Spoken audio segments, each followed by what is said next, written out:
18 ගානට ටිකට් තරගයකදී ජයග්‍රාහී කණ්ඩායම ගැසූ 4 පාර සහ 6 පාර සංඛ්‍යාව 38යි. එසේ 4 පාර වලින් සහ 6 පාර වලින් පමණක් ලබාගත් ලකුණු සංඛ්‍යාව 176යි. 4 පාර x ලෙසත් 6 පාර y ලෙසත් ගෙන ඉහත දරු සමගාමී සමීකරණ වලයක් ගොඩනගා ඒවා විසඳා 6 පාර සංඛ්‍යාවත් 4 පාර සංඛ්‍යාවත් වෙනින් සොයන්න. එතකොට 4 පාර සංඛ්‍යාව ගණන ගහපු 4 පාර සංඛ්‍යාව ගණන මේ 4 පාර ගණන x ලෙසත් 6 පාර ගණන y ලෙසත් ගන්නලු. එතකොට මේ ගහපු 6 4 ඔක්කොම ගණන. ඒ කියන්නේ මුළු ගණන 38යිලු. එතකොට මුළු ගණන 6 පාර වර්ග දෙකයි 6 පාර සහ 4 පාර. 4 පාර 6 පාර.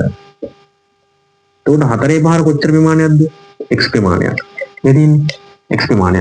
6 පාරක් y ප්‍රමාණය. එහෙනම් මේ දෙන්නගේ එකතු වෙන්නේ මුළු ගණන එකතු වෙන්නේ x ධන y සමානයි 38යි. ඔන්න එක සමීකරණයක් අරගෙන.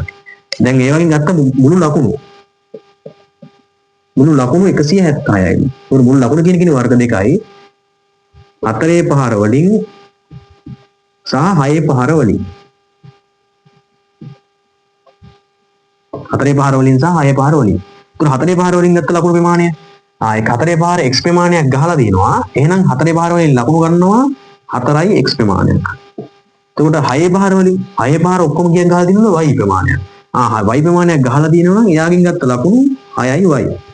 එකපාරකින් 6ක් නේ.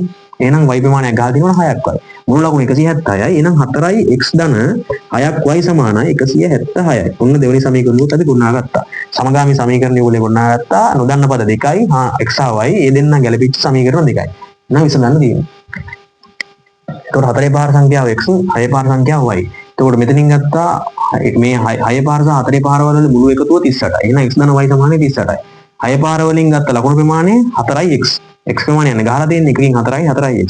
6 පාර වලින් ගත්ත ලකුණු ප්‍රමාණය 1කින් y 1කින් 6යි. ඒ වගේ y ප්‍රමාණයක් ගහලා තියෙනවා 6යි වගේ. එහෙනම් 4යි x ධන 6යි y කියන එක මුළු ලකුණු ප්‍රමාණයට සමාන වෙනවා. සමීකරණ දෙක ගොඩනගාගෙන ඉවරයි. දැන් විසඳන්න තමයි තියෙන්නේ. එතකොට මම මේ දෙක එක ළඟින් ලියා ගන්නවා x ධන y සමානයි 38යි පළවෙනි සමීකරණයකින් ලියා ගන්නවා 4යි x ධන 6යි y සමානයි 176යි දෙවෙනි සමීකරණයකින් ලියා ගන්නවා.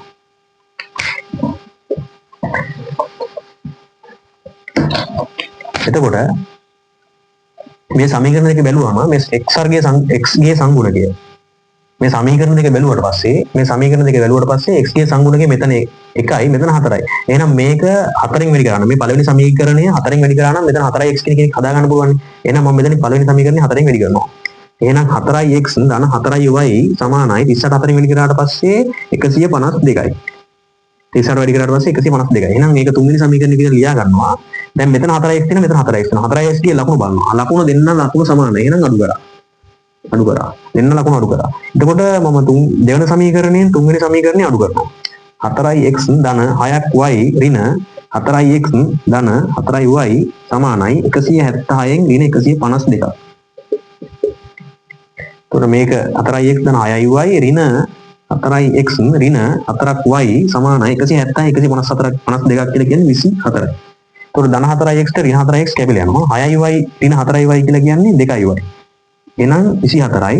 දැන් y කියලා කියන්නේ 24 බෙදීම 2ක් කියලා කියන්නේ 12. එහෙනම් y දන්නවා නම් දැන් මේ ඕනෑම සමීකරණයකට y ආදේශ කරලා x හොයාගන්න පුළුවන්.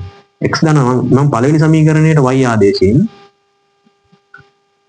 එතකොට x ධන y සමානයි 38යි. එහෙනම් x ධන දැන් y වෙනුවට 12 දානවා. 12 38 එතකොට x කියලා කියන්නේ 38 ඍණ 12 x කියලා කියන්නේ 38න් 12ක් අඩු කරාට පස්සේ 26යි. එහෙනම් 6 පාර සංඛ්‍යාව කොච්චරද? අපි ගත්ත ඉස්සර වෙලා 4 පාර සංඛ්‍යාව ඒ කියන්නේ x 26යි 6 පාර සංඛ්‍යාව y කියලා කියන්නේ 12යි. එහෙනම් මේ දෙකත් අපි අරගෙන ඉවරයි.